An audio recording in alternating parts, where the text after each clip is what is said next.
Well, Recruitment Group Kelly has reported full-year headline earnings per share of 9 cents. The company has swung to a profit of 37.8 million rand. That from a 27 million rand loss in the previous year. Kelly says it's operating in challenging conditions, but its turnaround strategy is starting to yield results. So let's unpack the numbers. Let's unpack, of course, the positive return to profitability. Group CEO of Kelly, Gareth Tyndall, joining us at the desk. Gareth, thanks for joining us today.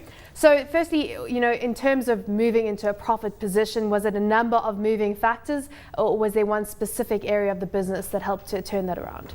No, there were a host of factors, and I think the first decision we took in terms of our strategic direction was to sell our US operation, sort out the balance sheet, and then obviously eliminate some debt in the process. So we eliminated our overdraft facilities, so we reduced some of our debt and interest there. And then obviously in the South African operations we took, I think it was 11%, around about 35 million of costs out of the business. So that's essentially what's contributed to it. The sell-off of your US assets, you got a cash consideration of $11 million for that. What are you planning to do with the money? Good question. At this stage, certainly we're not going to give it to our shareholders, and we've explained that to them. We're going to spend it wisely. I think that's the answer.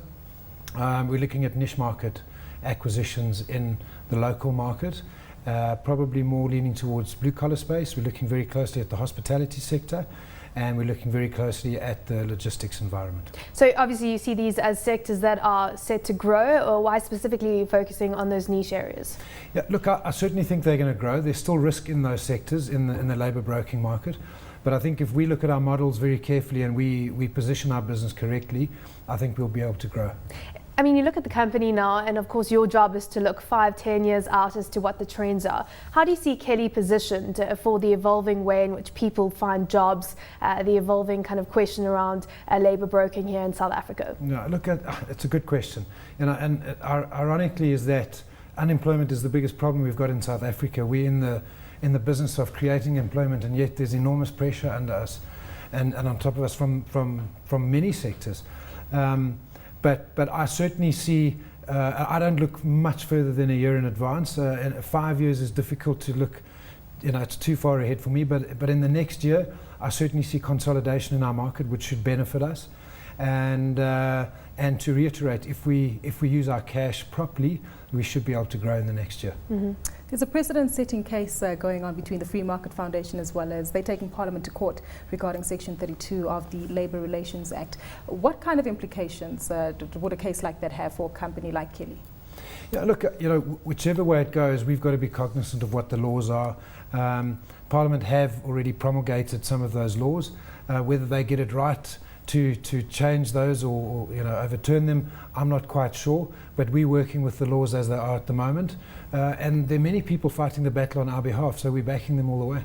You can also give us, of course, a snapshot as to who's hiring in the economy right now, where there are shortages of skills. We know, of course, we always talk about engineers and the like. So give us an idea of how the landscape is evolving. I suppose you could give us a snapshot as to what's most significant right now in the jobs market trends. Yeah, look, I think there's no doubt there's a skill shortage in South Africa, and the artisan market is one where there's huge demand. So, it's kind of a catch-22 situation. How many people are we training and how many people are being employed? But I certainly think there's a shortage in that environment. Strangely enough, and it sounds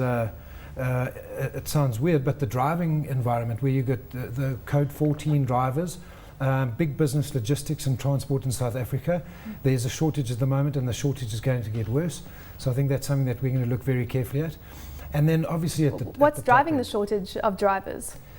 I think young South Africans are not becoming drivers anymore, whether they're not being trained or not. And the existing drivers, the experienced ones, are getting older. So there is a void. So there's got to be training that takes place, but at least in the short to medium term, there's going to be a shortage. Just on the sectors that you've mentioned, there's a strong focus there on blue-collar workers. What's taking place in the white-collar job space? The white-collar job space is fairly flat. The white-collar job space, the banks are the big recruiters. And we are growing there. In fact, in our 5 key accounts, we've grown substantially over the last year.